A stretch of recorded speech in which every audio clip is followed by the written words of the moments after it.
చారు పొడి. ఈ కథని రచించిన వారు శ్రీ సరసి గారు. ఈ కథ నవ్యలో 2009లో ప్రచురితమైంది. వైశంపాయనుడు పనిచేస్తున్న ఆఫీసు చాలా స్ట్రిక్ట్. సందర్శకుల్ని అంత ఈజీగా లోపలికి వదలరు. మధ్యాహ్నం 3 దాటాక పాస్ తీసుకున్నాకనే అనుమతిస్తారు.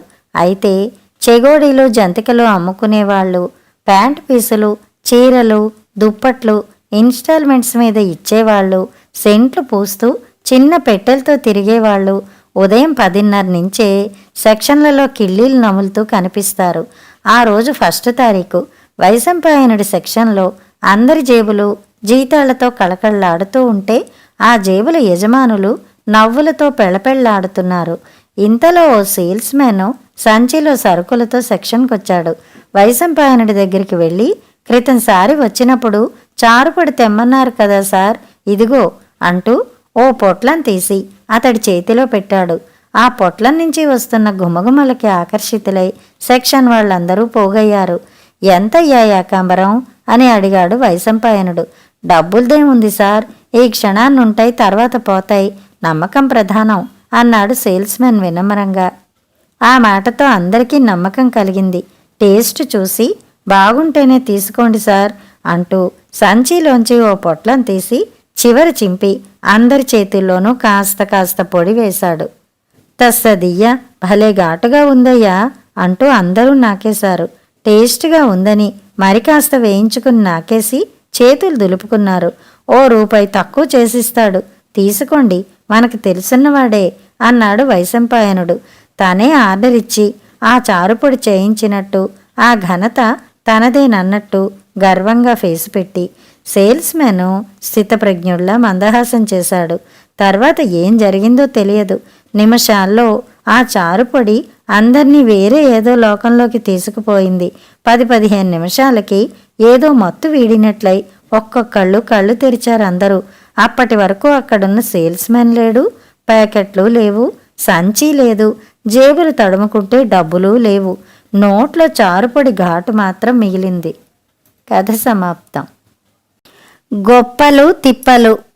ఈ హాస్య కథని రచించిన వారు శ్రీ గంగాధర్ వడ్లమన్నాటి గారు. హంగు ఆర్భాటాలకి మారు పేరు సదానందం. అందరూ తన గురించే చెప్పుకోవాలని ఎప్పుడూ తాపత్రయపడుతుండేవాడు. చేతి వేళ్లకి రోల్డ్ గోల్డ్ ఉంగరాలు, మెడకి నకిలీ పులుగోరు పతకం, బట్టలిస్తే స్టీల్ సామాన్ ఇచ్చేవారి దగ్గర నుండి తీసుకున్న ఒక తెల్లని లాల్చీ ధరించి తనకన్నా గొప్పవాడు, హుందా మనిషి ఆ ఊళ్ళోనే లేడన్నట్టు గొప్పలు పోయేవాడు. కానీ నిజానికి తాతలనాటి ఆస్తి కరగబెట్టి ఇప్పుడు అప్పులు చేసి కాలం వెళ్ళబుచ్చుతున్నాడు సదానందం. అతని ప్రవర్తన ఊరి వాళ్ళకి ఇబ్బంది, చిరాకు కలిగించినా సరే వారు ఓపిగ్గానే అతన్ని భరించేవాళ్ళు. కారణం, వారు అడగ్గానే కుళ్ళకి సత్రాలకి గొప్పకి పోయి అప్పు సొప్పు చేసి మరీ విరాళాలు చందాలు ఇస్తాడు కాబట్టి. ఈ ధోరణి మార్చుకోమని సదానందం భార్య లక్ష్మి చెవిలో జోరీగలా పోరిన 10వ తరగతి చదివే కొడుకు, అతని స్నేహితులు డిటిఎస్ సౌండ్లో అరిచి మొత్తుకున్నా గాని అతని ధోరణి మాత్రం అదే. అందుకనే ఆ ఊరి జనం సదానందానికి గొప్పలు తిప్పడు అని నామకరణం కూడా చేశారు. ఓ రోజు మధ్యాహ్నం సదానందాన్ని చూడడానికి వాళ్ళ పిన్ని, బాబాయ్ దూర ప్రాంతం నుండి వచ్చారు. వారిని చూసి సదానందం, ఏమిటి పిన్ని, ఏంటి బాబాయ్, ఇది ఇలా ఎండలో కాకుల్లా మాడిపోతూ తాబేళ్లల్లా కాళ్ళు ఈడ్చుకుంటూ వచ్చే బదులు ఏ టాక్సీలోనైనా రావాల్సింది కదా, డబ్బులు నేనిచ్చేవాణ్ణి అంటూ భార్యను పిలిచి వారికి మజ్జిగ ఇమ్మని చెప్పి తను మార్కెట్కి వెళ్ళాడు. 200 రూపాయల డజను మామిడి పళ్ళు, 2 డజన్ల అరటి పళ్ళు, దగ్గర హోటల్లోంచి 4 రకాల కూరలు, సాంబారు వగైరా వగైరా అప్పు పెట్టి మరీ తీసుకొచ్చి తన భార్యకిచ్చి వడ్డించమని ఆర్డర్ వేసి పారేశాడు. ఇవన్నీ చూసిన వాళ్ళ బాబాయ్, ఎందుకు బాబూ ఇవన్నీ ఇప్పుడు అన్నాడు. లేదు బాబాయ్, మేము రోజూ ఇలానే తింటాం, అయినా సంపాదనంతా దాచుకుని పోయేటప్పుడు తీసుకుపోతామా అంటూ 2 గొప్పలు నీతులు చెప్పాడు. ఇదంతా నిజమని నమ్మి సదానందం పిన్ని బాబాయ్లు ఎంతో ఆనందించారు. మరి నీకు అప్పులున్నాయని తెలిసింది, అది నిజమేనా? అంది సదానందం పిన్ని అనుమానంగా. ఆ మాటలకి సదానందం, లేదు పిన్ని, అవన్నీ ఎప్పుడో తీర్చిపారేశా. ఇప్పుడు కొబ్బరికాయల వ్యాపారం చేసి నేనే అందరికీ అప్పులిచ్చి ఆదుకుంటున్నాను అన్నాడు ముఖానికి నవ్వు పులుముకుని. అలాగా, పోనీలే బాబు, నువ్వో దారిలో పడ్డావు, చాలా సంతోషం. మేమొచ్చిన పని పూర్తయింది అన్నాడు సదానందం బాబాయ్. మీరొచ్చిన పని పూర్తయిందా అంటూ ప్రశ్నార్థకంతో కూడిన తెల్లమొహం పెట్టాడు సదానందం. అది గ్రహించిన వాళ్ళ బాబాయ్, నాకు అర్థమైంది బాబు నీ సందేహం. మేమొచ్చిన పని పూర్తవడమేమిటనేగా.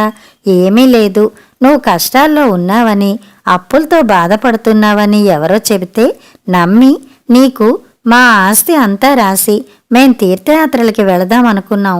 కానీ నువ్వు స్వశక్తిని నమ్మి నలుగురికి సాయపడుతూ మంచి స్థితిలో ఉన్నావని తెలుసుకున్నాం. అందుకే ఆ ఆలోచన విరమించుకున్నాం. అలానే మాకు కూడా పిల్లా పీచు ఎవరూ లేరు కనుక మా ఆస్తి మొత్తం ఏ అనాథ శరణాలయానికో రాసి మేం ప్రశాంతంగా తీర్థయాత్రలకి వెళ్ళి అక్కడే శేష జీవితం గడిపేస్తాం అని చెప్పి వారు తిరుగు ప్రయాణమై వెళ్ళిపోయారు. అప్పుడు అర్థమైంది సదానందానికి గొప్పలు తెచ్చిన తిప్పలు ఎలా ఉంటాయో. కథలు కంచికి, మనం ఇంటికి.